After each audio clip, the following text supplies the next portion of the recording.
Assalamualaikum warahmatullahi wabarakatuh. Perkenalkan, nama saya Muhammad Rizali Asnan, kelas MPI AP 4C dengan NIM 116131028440 dengan mata kuliah Media Teknologi Informasi dalam Administrasi dengan dosen pengampu Bapak Nunuh Manun MPD. Baik, kali ini saya akan menjelaskan tentang media audiovisual dan ada beberapa yang saya akan jelaskan mengenai media audiovisual. Yang pertama, pengertian media audiovisual. Yang kedua, jenis media audiovisual. Yang ketiga, sifat media audiovisual. Yang keempat, ciri media audiovisual. Yang kelima, tujuan pembelajaran menggunakan media audiovisual. Dan yang terakhir, kelebihan dan kelemahan tentang media audiovisual. Baik, yang pertama yang saya akan jelaskan tentang pengertian media audiovisual. Menurut Sujana dan Ripai, media audiovisual adalah sejumlah peralatan yang dipakai oleh para pengusaha dalam menyampaikan konsep, gagasan dan pengalaman yang ditangkap oleh indera pandang dan pendengar berdasarkan pengertian-pengertian yang telah diberikan. Maka media audiovisual adalah media penyalur pesan dengan memanfaatkan indera pendengaran dan penglihatan. Baik, saya akan menjelaskan materi kedua tentang jenis media audiovisual dibagi menjadi dua, yaitu audiovisual diam, yaitu media yang menampilkan suara atau gambar seperti bingkai suara, sound slide. Yang kedua yaitu audiovisual gerak, yaitu media yang dapat menampilkan unsur suara dan gambar bergerak seperti film, video, dan televisi.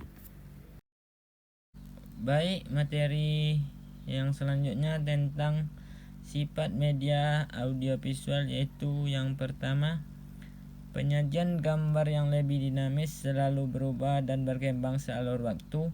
Yang kedua, pada umumnya berorientasi pada guru yang dengan tingkat interaksi ke murid yang rendah, sehingga media audiovisual amat membantu pelajar yang belajar melalui media sosial. Yang ketiga, digunakan dengan cara yang sudah ditetapkan oleh yang membuat video. Yang keempat, menggunakan prinsip behavioristik, lebih menekankan tingkah laku sebagai hasil belajar, dan konektif, lebih menekankan proses belajar daripada hasil belajarnya. Yang kelima, merupakan bentuk fisik dari gagasan asli atau gagasan abstrak yang butuh pemahaman terlebih dahulu untuk memahaminya. Baik, materi selanjutnya, ciri-ciri dari media audiovisual. Ada beberapa ciri-ciri media audiovisual. Yang pertama,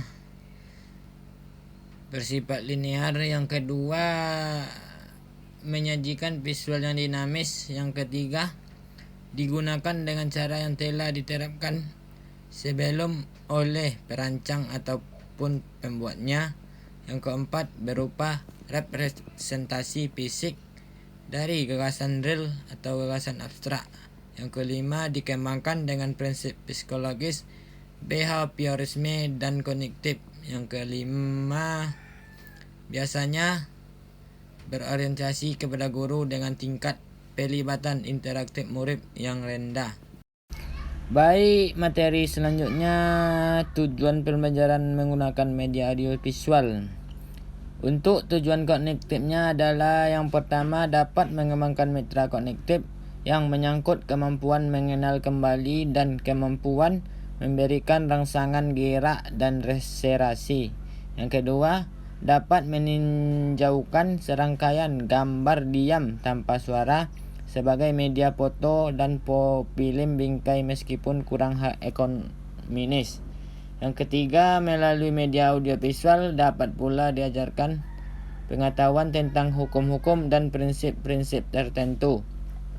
Untuk tujuan efektifnya, yang pertama, media audiovisual merupakan media yang baik sekali untuk menyampaikan informasi dalam matra efektif. Yang kedua, dapat menggunakan efek dan teknik, media audiovisual dapat menjadi media yang sangat baik dalam mempengaruhi sikap dan emosi.